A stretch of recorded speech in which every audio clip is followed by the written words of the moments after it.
Hello everyone, in this quick tutorial I'm going to show you how to create a drop shadow in Illustrator.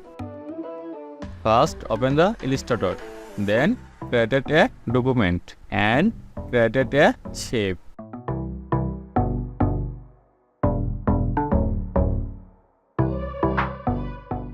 Then go to the effect menu and click on the stylize to drop shadow.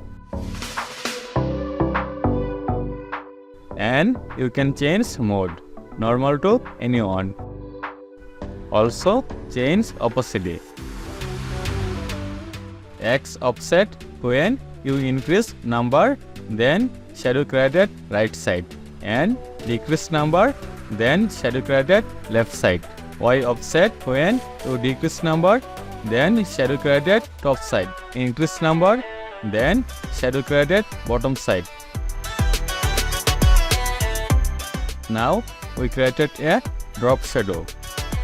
If you find this video helpful, please subscribe to our graphic solution tricks channel and click on the bell icon for more updates.